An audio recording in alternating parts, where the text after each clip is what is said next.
Quand mes pensées se portent sur ce récit merveilleux de la Genèse, qui consacre tout notre pouvoir et toute notre richesse, tout ce qui nous est offert de vivre et de contempler sur terre, j'imagine qu'au 7e jour, dans la sérénité du repos, notre Créateur conçut le rêve et qu'il offrit à l'homme comme le plus fabuleux des cadeaux. Aujourd'hui, c'est ce rêve un peu fou qui décuple nos forces et nous tire l'avant toujours plus loin, toujours plus haut, comme un grand bateau blanc qui nous porte sur les flots, entre ciel et océan, ivre de douceur, de chaleur et l'espace qui fait briller dans nos yeux les reflets du diamant. À toi, mon ami, j'offre mes images, ces îles colorées, ces douceurs tropicales. Je voudrais te dire toute la grandeur du rêve, toute sa puissance, toutes ses saveurs.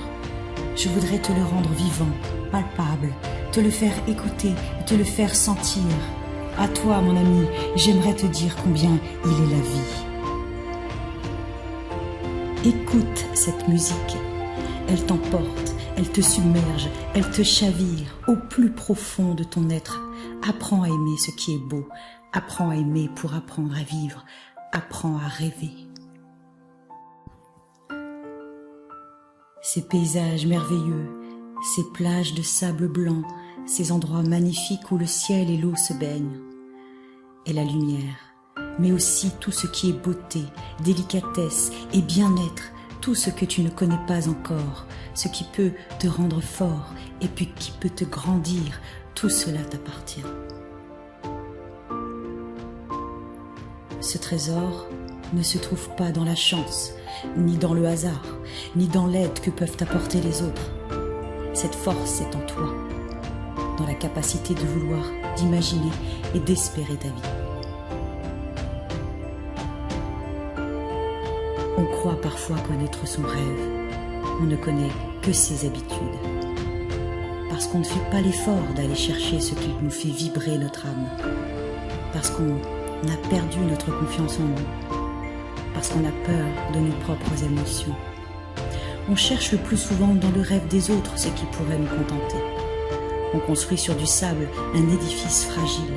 Un ricanement peut le détruire. Un sarcasme peut le tuer. Parce que tu es mon ami, je peux te le dire. Ne te cache pas. Ne cherche jamais à être un autre que toi-même. Reste curieux et fier de ta faculté d'émerveillement et ton innocence et ta générosité de ton âme d'enfant.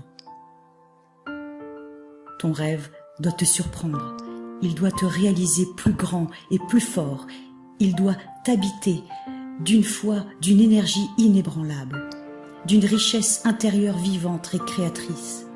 Laisse-toi emporter par la surprise, écoute le rêve, écoute la vie. Qu'importe qui tu es, qu'importe d'où tu viens, qu'importe ta misère, ne t'accorde jamais le droit de passer à côté des choses ou d'ignorer les autres. Tu fais partie de leur rêve. Heureux celui qui souffre, heureux celui qui peine, si au plus profond de ta détresse germe le plus merveilleux des espoirs. Plus tu tireras ta force du plus profond de toi-même, plus tes rêves vont grandir, mieux ils se réaliseront. Laisse éclore la magie de ton âme, elle te fera le peintre de tes désirs et le sculpteur de tes espoirs.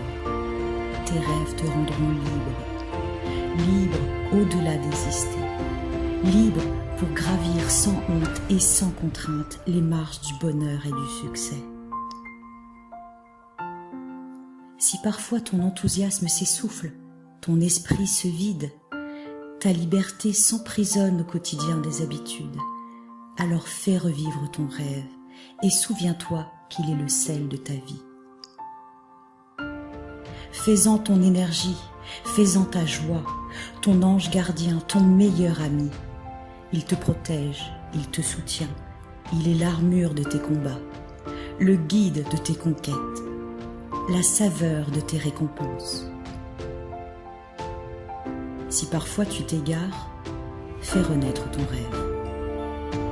Et si tu dois lutter contre tes faiblesses du corps, la misère de l'esprit, contre les froideurs du cœur et la sécheresse de l'âme, partage ton rêve, distribue-le, de regard en regard, de cœur en cœur, et il te fera voir la vie avec une autre dimension. Aie confiance en ton rêve, cultive-le, libère-le, il te fera riche, il te fera roi.